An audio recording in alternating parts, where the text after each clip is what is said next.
Welcome, everyone. Thank you so very much for joining, and welcome, Krista and Abby. So glad to have you both representing the Mental Health Association of New Jersey. So much appreciate you guys being here and welcoming you to the New Jersey SPAC seminar on mental health. We will manage this in our discussion tonight in two parts, and we will first hear from you, and it will be led by Cheryl, Vice Chair. So I am Victoria Williams, Chair of the State Public Affairs Committee of the Junior Leagues of New Jersey.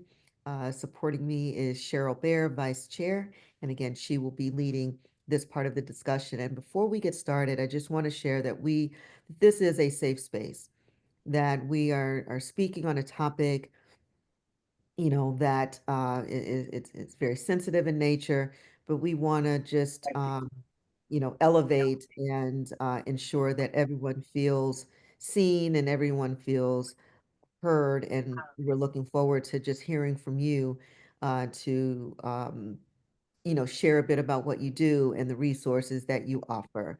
So, I will now turn it over to Cheryl to manage this part of our discussion.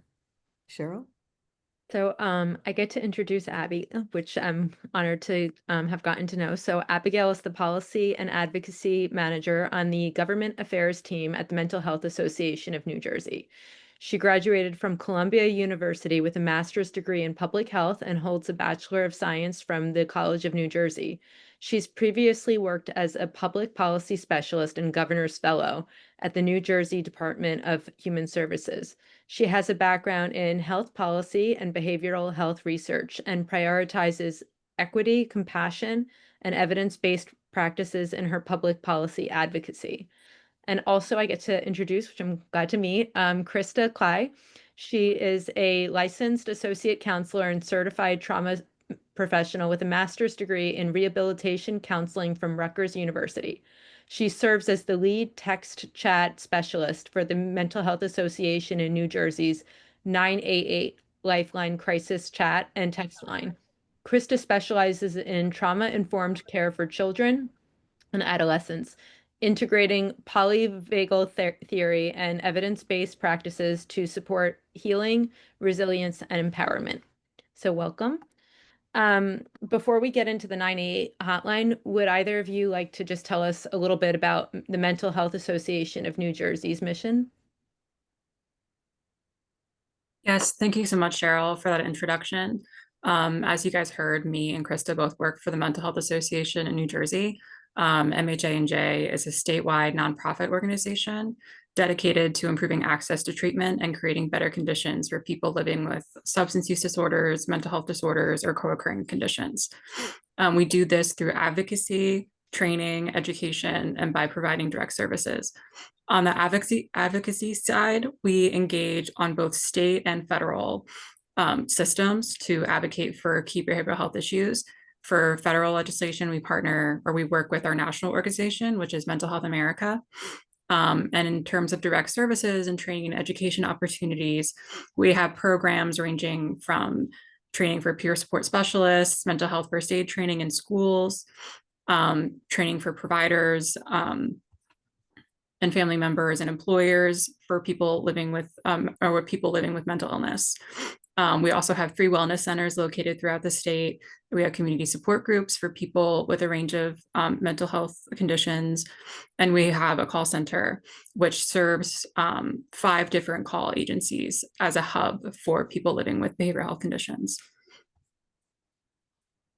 Thank you. And thank you for everything you guys are doing. So I guess my first question, just in terms of 988 hotline, some people might not know what it is. So just what is it, and how is it being promoted specifically to youth populations?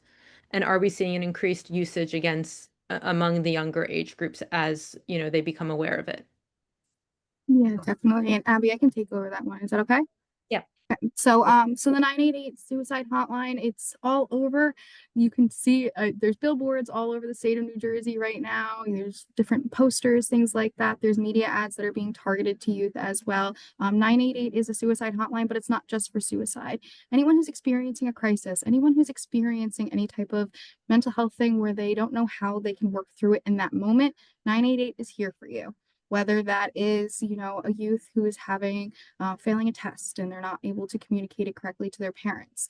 Maybe a young adult who's struggling with the idea of her romantic relationships and where she should really be in their lives. Or even then, a mom who just needs someone to talk to while they're going through the rustle and bustle of being a mom. 988 is always here. Again, it doesn't necessarily need to be for an individual who's in crisis or having suicidal ideation. We are always just here to talk to someone because we're not alone. Even then, we're in that loneliness epidemic that we're experiencing here in the United States. And with that, that's where 988 can come in, because it's really an opportunity for people to not feel so alone. When we think about youth specifically, biggest thing that comes to mind is control. Youth do not have that level of control that an adult does. When we think about our basic needs, their basic needs are being controlled by their parents, where they live, the food that they eat, where they go to school, the technology they use, the clothes that they wear. Yes, they might have some say in some of that stuff, but at the end of the day, there are other people, other adults in their life that have that control over them. So that's where it really comes in, especially with our youth, is they have that lack of control. They have that lack of ability to be able to work through some of these situations because so much of it is out of their hands. On top of it, that saying of it takes a village to raise a child, it's very true. It's a matter of bringing in the whole family, the school, the doctor, all the different people, coaches, you name it, and bringing everyone all together in order to best support the child. And I think that's where 988 comes in, because oftentimes most children nowadays do not feel supported. They are feeling like their thoughts are being minimized, what they're experiencing is being minimized, and they're not having someone that they can go to where they can actually express how they're feeling, have their emotions validated, and learn how to regulate them. To the best of their abilities. And that's where 988 can come in, because a lot of youth can reach out to us and just have someone to talk to, because oftentimes, especially with our youth, I do specifically text and chat. That is the preferred modality of speaking, because it's just what they're used to. They're used to typing with their thumbs on what they're experiencing rather than, getting on the phone or talking to someone with their voice. So this is really a great service that allows for youth to feel heard and seen. So they're not getting to that point of having that suicidal ideation and attempting to take their life. And I think that kind of leads into our next question, which is, what are the barriers that they're having? Like in terms of, you mentioned a lot about having control, from outside sources. So I guess, are you seeing any barriers happening for youth in accessing or trusting the digital services or 98 hotline? And I guess I'll leave it at that and then move on to like what steps we could take. So. Yeah. So especially with youth, I think that the 98 hotline is not a barrier. Now, bringing back that level of control, youth don't have the opportunity to be able to go and sign themselves up for counseling. They need an adult to provide them with that consent. So 988 gives them that opportunity of control to be able to decide that they want to talk to someone in that moment and help them work through it.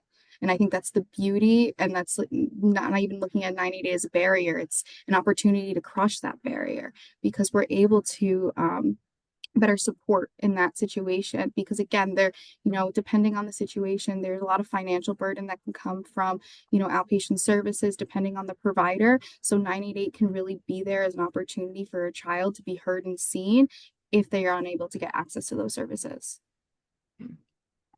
And so my next question for either of you is, what steps can state agencies, school systems, and advocacy organizations like ours take to together to normalize conversations around mental health, and also to help to spread awareness for you and for your services?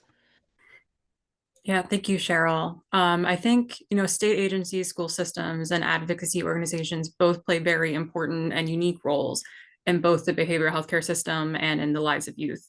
So it's really important that the steps they take are taken together and in consideration of other people's needs, and making sure that they're not contributing to any gaps or disparities when they are having conversations around stigma, around awareness, and like where resources are needed or where specific needs might be different. So collaboration is the most important thing.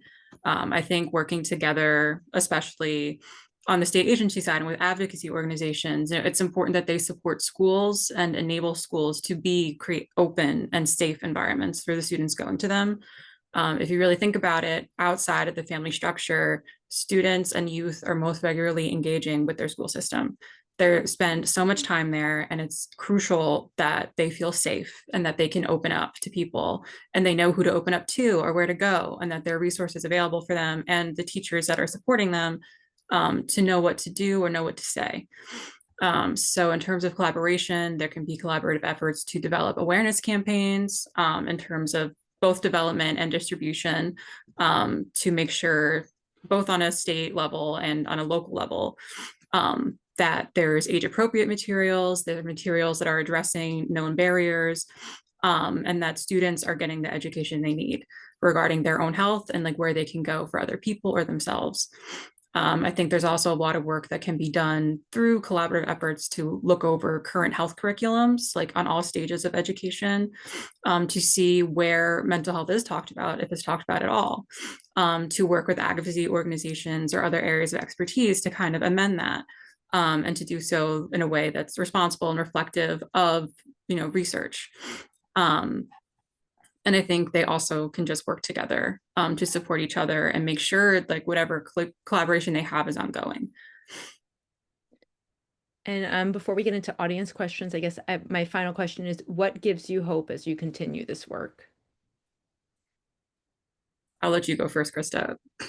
I think for me, the fact that the service is out there, I think about, 988 has been around since the early 2000s, not 988, the suicide lifeline, the phone call line has been around since the early 2000s. I believe it was 2013 when 988 introduced the chat function.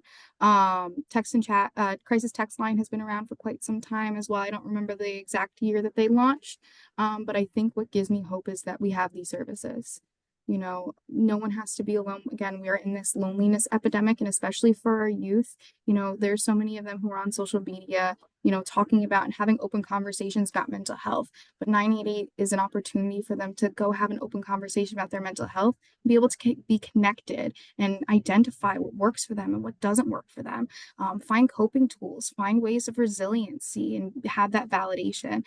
So overall, what gives me hope to do this work is that we are heading towards a direction where we're providing more resources available to our youth specifically, as they are our future of the world.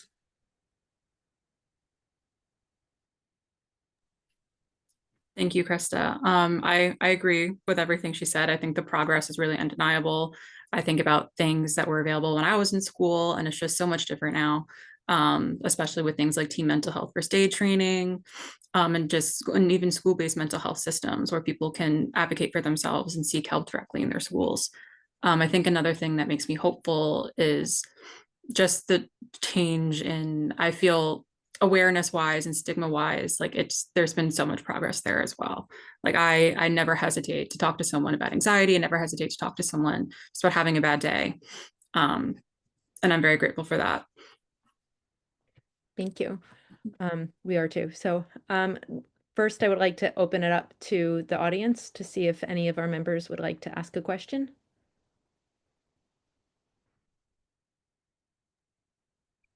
I have a question. I'd like to, I guess, have a bit more understanding of how your association is managing any potential budget cuts, uh, any issues around that. I know that just from seeing in the news, budget cuts related to Medicaid, and I don't know how that necessarily affects your organization. And then what does that do for your ability to reach, um, you know, students or anyone, in fact, in need of services? And then secondly, I guess the 988 hotline, I certainly, it's news to me. I didn't know much about it. I appreciate that it's been around for quite some time, but I just I was not aware of it. So it sounds like there's more um, resources that are being put behind promotion. So just maybe to speak on that as well, please. Okay. So for concerns about Medicaid, the conversations that are happening about Medicaid are very concerning. The amount of money that is being cut from the Energy and Commerce Committee under the budget bill that has been advancing is going to be devastating, however they slice it. So that's on an advocacy level. We're very concerned. We're monitoring the situation. We're doing our part and educating people living with behavioral health conditions that are on Medicaid and federal legislators and state legislators on what this could mean for people that we serve and for both our programs. Because with things like Medicaid, if there is any shift of cost to the states, states are put in a very difficult position and they want to accommodate everybody, but things are going to have to be moved around. So we receive grant dollars from, a variety of sources, and we're very lucky to have a very diverse funding portfolio. But we do always have to be thinking in the back of our minds, like, how can we prepare for this? And the answer is, we can do all we can to have all of our ducks in a row, but we're not going to know until, maybe in a couple of weeks, if they do get something passed, like how this will impact the state of New Jersey, and then how it will impact our programs. But regardless, cuts to Medicaid are cuts to mental health and substance use services. And it's frightening. It's very concerning.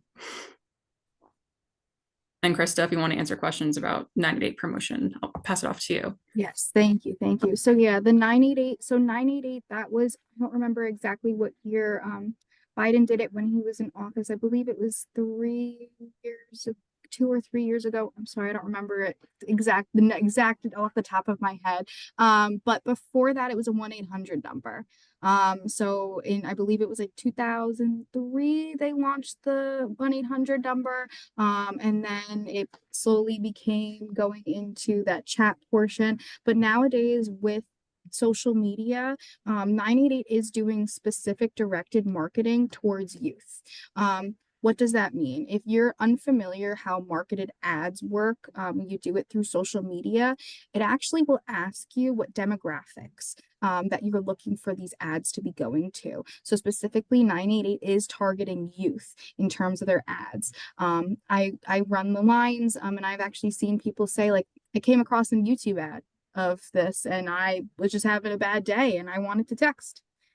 So it's some of that. There are billboards. When I was driving into Jersey City, I saw a bunch of billboards the other day. There's billboards on the turnpike. You can go all over, literally right across the street from our association. There is a 988 sign right outside the Chipotle. So I mean, at no matter where you go, I feel like you're turning your heads, and it is everywhere. And I've been noticing too, a lot of schools have been putting up that promotion, whether it's a magnet, a poster, or someone's just talking about 988 in general. So there's a lot more promotion nowadays. And again, along the lines of what Abby was saying earlier, there's as much as we want to say, like, it's completely destigmatized, it's not completely destigmatized, but people are more likely to talk about this stuff nowadays. Everyone is having that understanding of, if you're asking suicide questions, are you having thoughts of suicide? Have you harmed yourself? That myth of that's just going to increase someone's likelihood of dying by suicide or experiencing any of those thoughts increasing, that's not true. It actually opens up the conversation more and allows people to feel heard and seen. So I think it's a combination between, social media, the digital age, allowing for marketing, word of mouth to be spread quicker, as well as that just signs all over the state of New Jersey, all over the country as well. And that word of mouth has been really helpful too. Yeah, and I know you guys have a tight schedule, so I can also, Chris and I both can put our emails in the chat if you guys want to talk further about anything, because I know these are all very hot button issues as it is, and it's also Mental Health Month, so we want to make sure that we're a resource for you guys. I had a question also with all the streaming services that are out there now, the apps that people could go in and view things that are going on. The rated top 10 show on Netflix to watch, and there are suicide, scenes. So all of that is becoming more of a visual than it ever was before. So I guess my question is there, and I don't know, it's just so blaringly scary, but is there one area of mental illness that you think is more prevalent or more of a concern to you right now? Is it somehow mediated with medication, of course, or is it something that, we should be aware of? That's what I'm saying. I mean, I think it's something that everyone has inside them sometimes to just go off on the handle,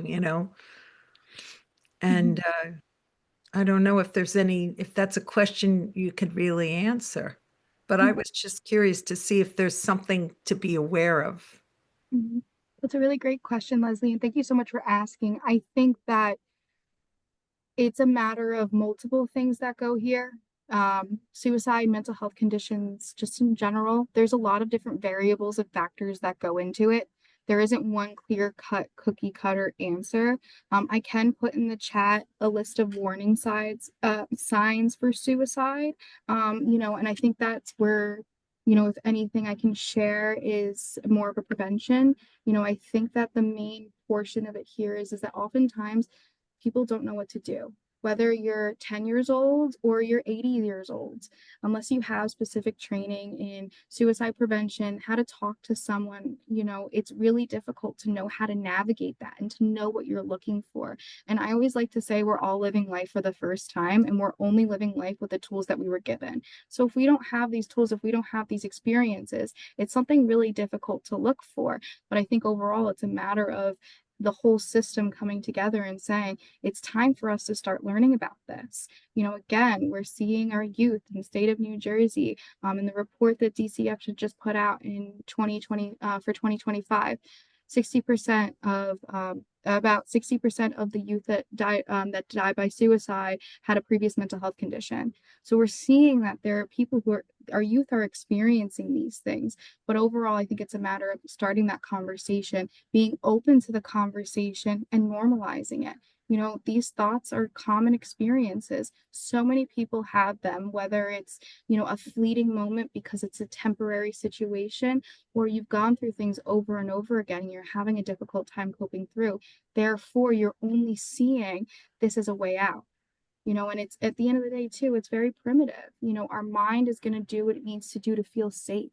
And sometimes having those thoughts of suicide, coming up with a plan and all of those things is a sense of safety for a person. So again, I think it's a matter of normalizing it, getting that education background, and being open to having these conversations.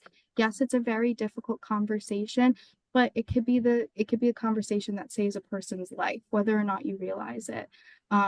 But again, it's a matter of education. But give me a moment while I grab those resources for you guys. Mm. Did that answer your question, Leslie? Yes, it did. Thank you so much. No problem. I was just trying to think of something that someone told me years ago. Maybe it will come to me, which is I don't know, something I heard a long time ago. It was a beautiful way of expressing it. That the problem that you're dealing with is temporary, but suicide is permanent. Mm-hmm. That's But it very was true. just, yeah, it was just expressed in a little bit more of an impact. Mm-hmm. Yeah, I know exactly what you're talking about. Because again, it's The feeling you're it's a going through, it's a temporary permanent problem to a permanent solution. Yeah, it's a permanent solution to that temporary Yeah, problem, that's what it right? was. But even then too, when we think about what someone's thought processing and what they're experiencing in that moment, they don't think that they don't recognize and realize that this is a temporary moment. That's right. You Yeah. could be going through so much, and it's hard to see that this is a temporary moment. And again, this loneliness epidemic comes into play because if we don't feel like we can go and talk to someone, if our friends and family might not have the tools, and that is okay. But be open to, as friends and family, be open to learning about these tools so that we can help support, or even then knowing that the 988 Lifeline resource is out there. Maybe if you don't know how to have the conversation with someone, just opening up the conversation, even with you know, 988 is always there to help you through that. They're always here to talk to you too, because sometimes people even forget about us, and that's okay too.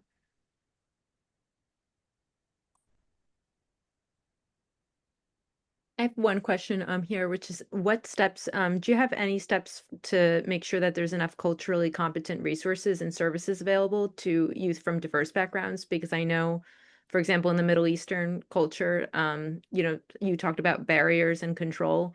So with therapy not always being, you know, advised, have you found any strategies to help with that?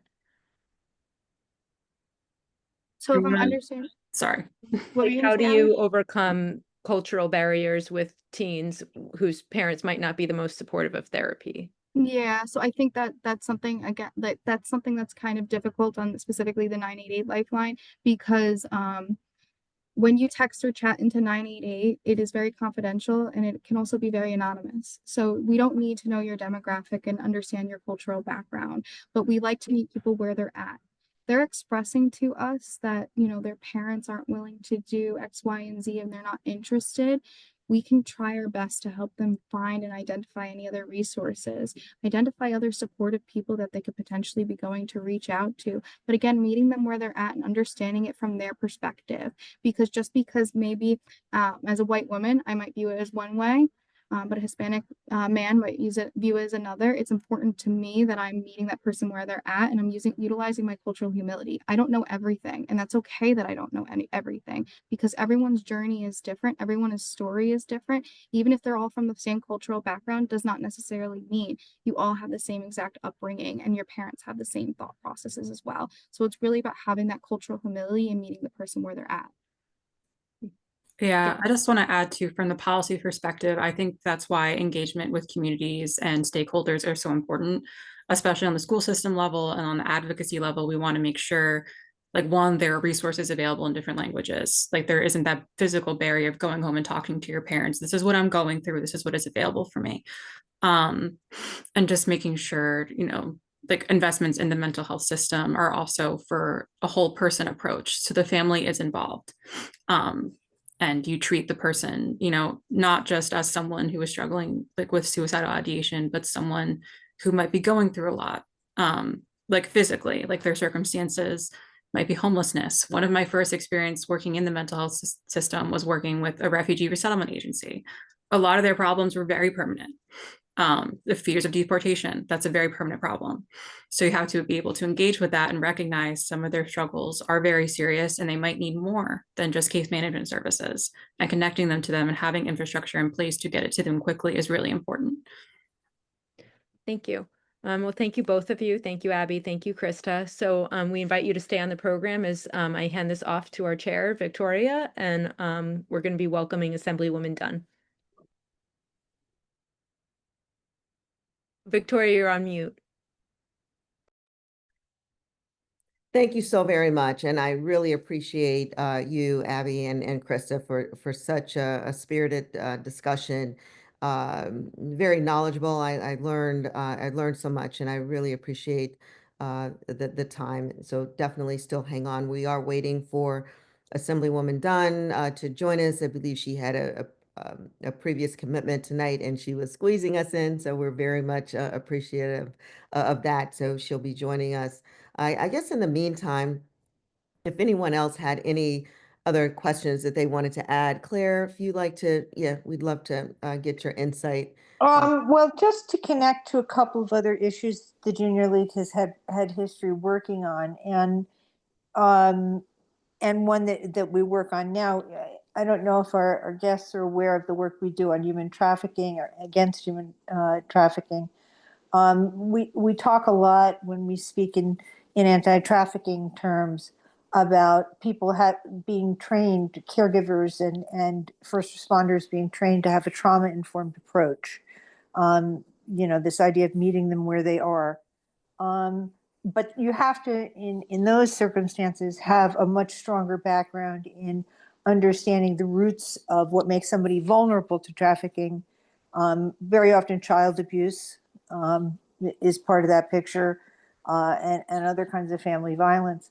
But one other area that we've talked about in the past with adolescent vulnerabilities, particularly in my junior league, is what was a few years ago, and I don't know if this is true, you could update me, but that a couple of years back, I think it was the second largest cause of death amongst women in the US from mental health disorders was eating disorders.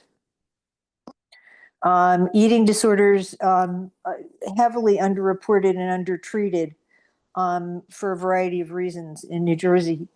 And I wondered if, that's sort of, there was a time when there was a discussion of eating disorders as if that was only a problem for, wealthy women who like to shop. And before we realized that it was actually a scourge mostly of underprivileged people who had been abused, men, women, LGBTQ, et cetera, and adolescents, particularly adolescents. And it was fueled a lot by the internet and the need to have photographs that look like other people's photographs, et cetera, et cetera. There's a lot of other areas. When you see underlying concerns like that, obviously it's not a suicide call. It's a different kind of suicide call. How do you address it?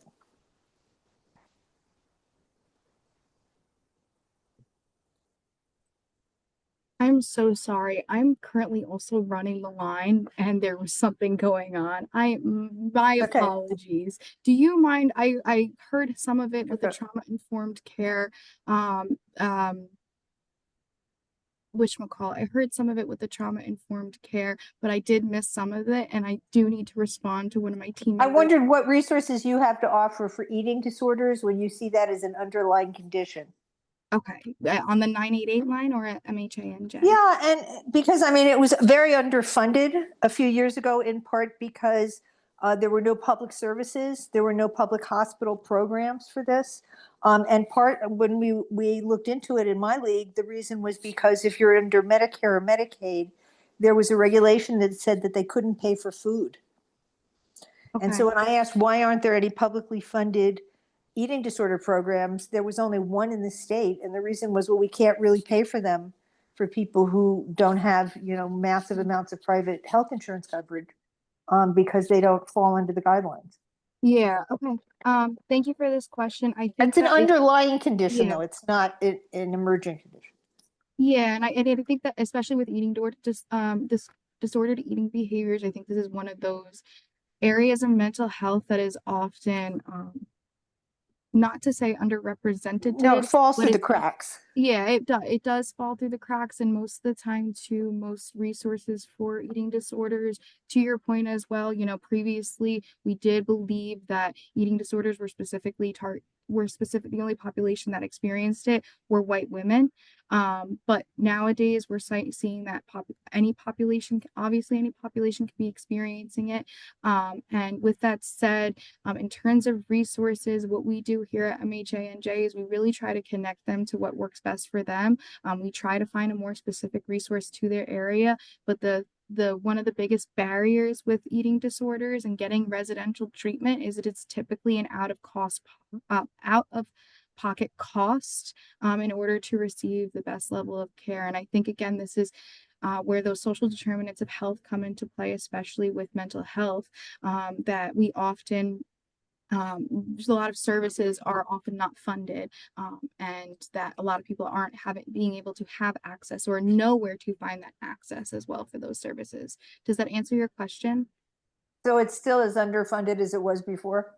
From my understanding, it is, but I personally do not. I'm in 988 world, so I'm not really 100% sure. But from my understanding, there aren't as many resources, and again, most of the resources that are out there are out of pocket cost for residential treatment. But again, I don't know specifically, as I don't work in. I'm not a practitioner who does specialize in eating disorders, or has a lot of background in eating disorders. But I do know that it is one of those types of populations that often it's very high cost in order to get treatment. Yeah, it's just another form of control and self-harm. Yes, You yes, know, I yeah. mean, it actually, under the federal guidelines, I think falls under addiction. Because it is an addiction, a restrictive addiction, but it's an addictive disorder.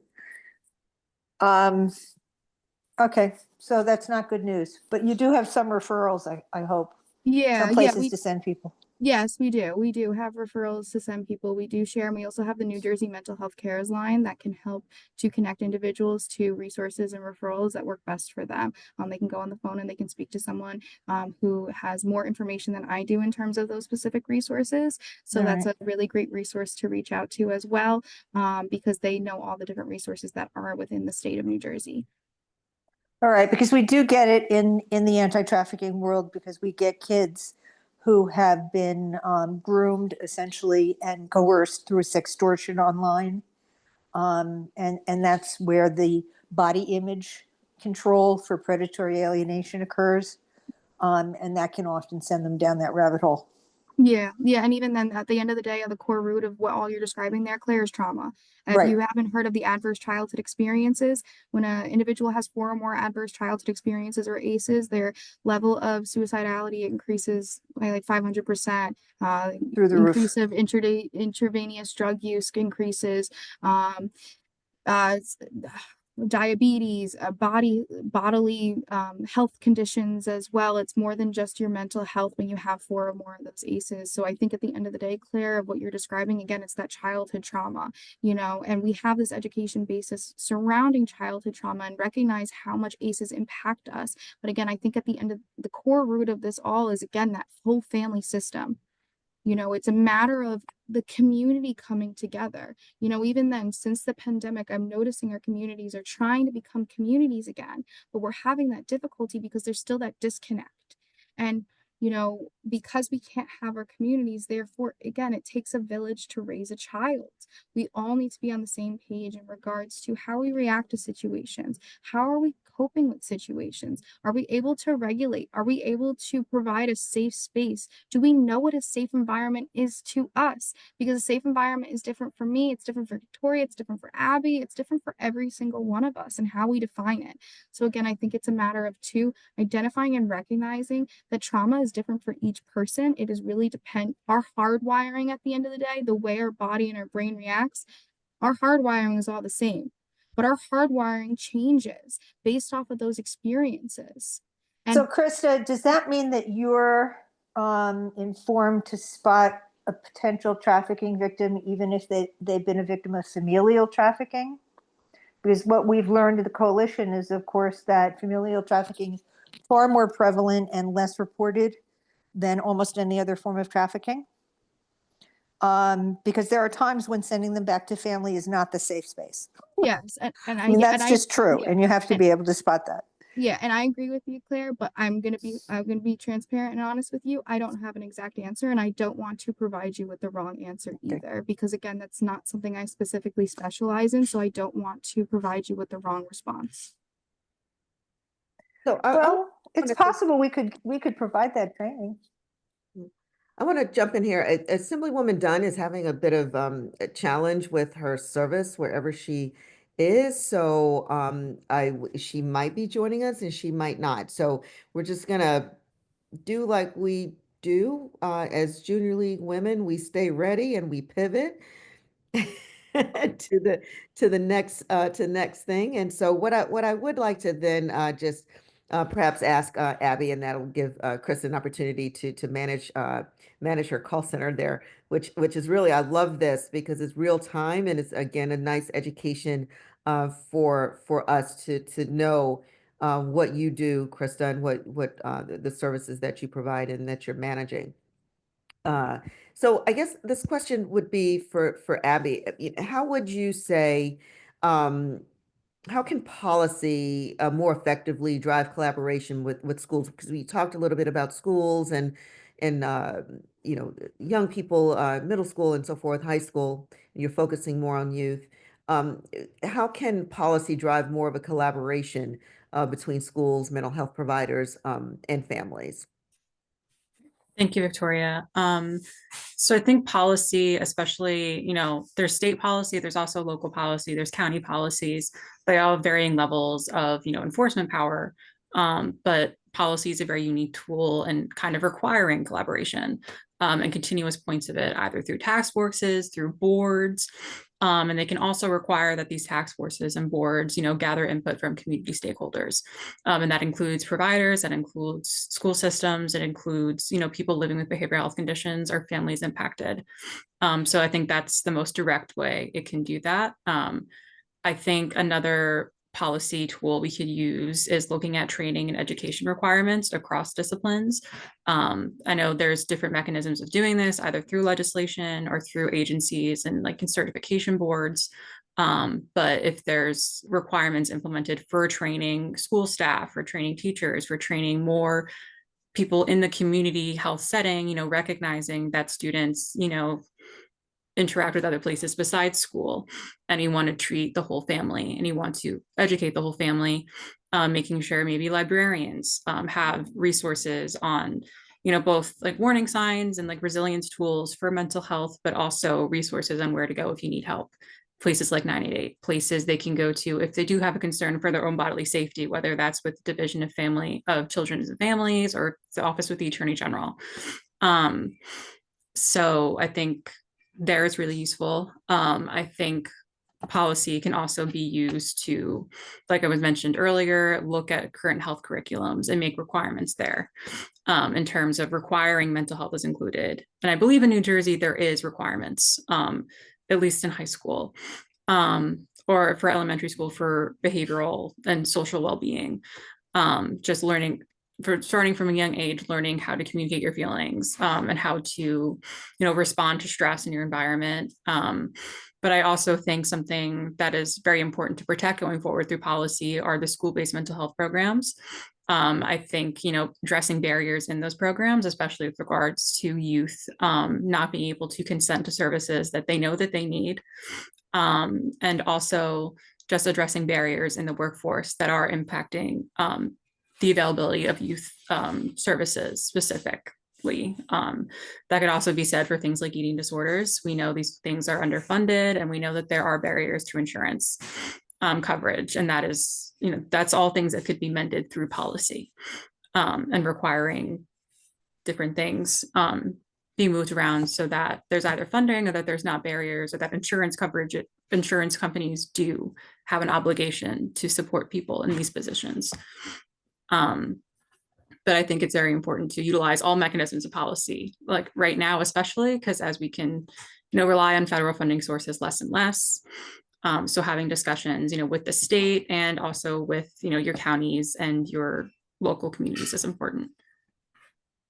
And so then, I guess, speaking on other community organizations. You're okay, Krista. It's okay. Yeah. Oh, go ahead. Krista, did you have? I'm so sorry. I have to jump off. I have to go deal with the situation. But thank you all so much for having me. I really appreciate the space that you provide. So thank you so much. Thank Have a you great so much, evening. Krista. Thank you so very much. Thank you. Denise, did you have a question?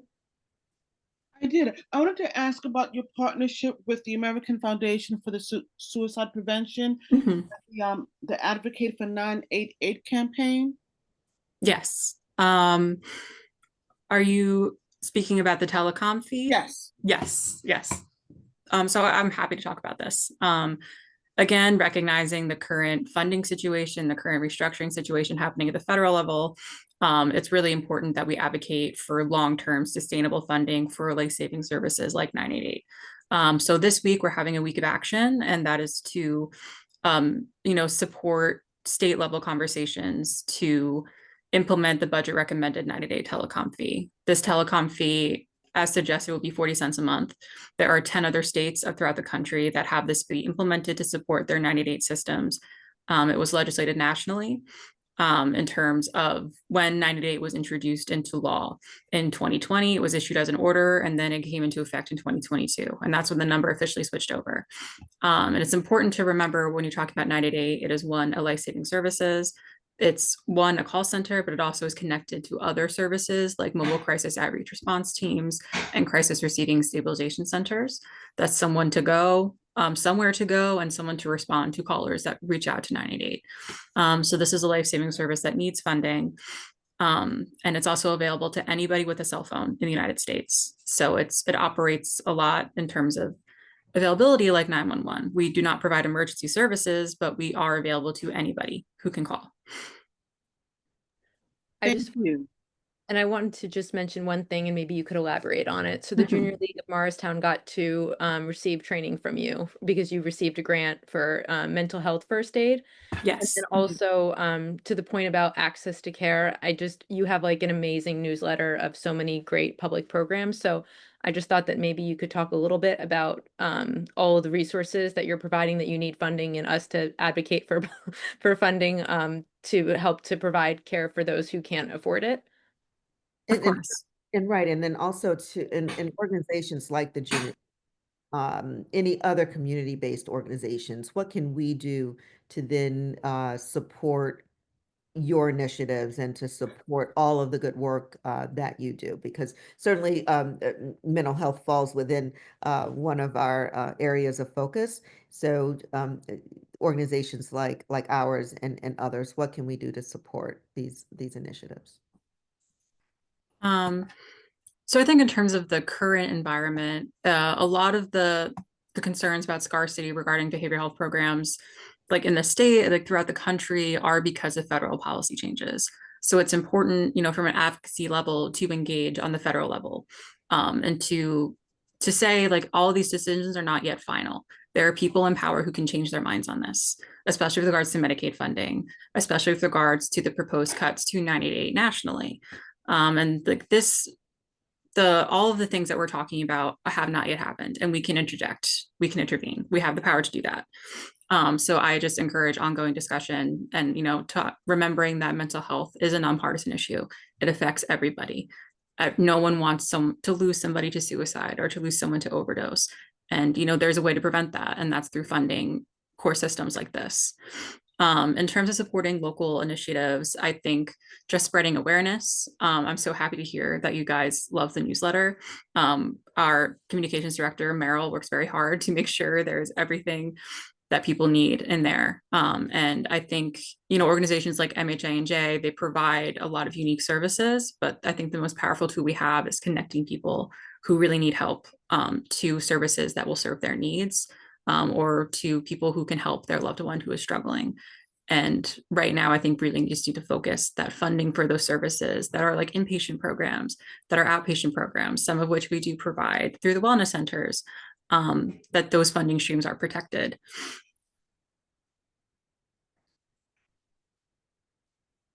Well, this has been great. I want to thank you so much, Abby. You certainly have you've risen to the moment and to the occasion. And again, you are a powerful woman in your own right with the work that you're doing, and fits right in with the Junior League, because again, we stay ready and we pivot and we rise to the occasion. And certainly just a wealth of information that you and Krista have shared with us tonight. So thank you so very much. I know I will say it. I don't know if we've shared that we will be supporting the Mental Health Awareness Walk on May 31st. And that's awesome. Thank you. so a few of us have already registered.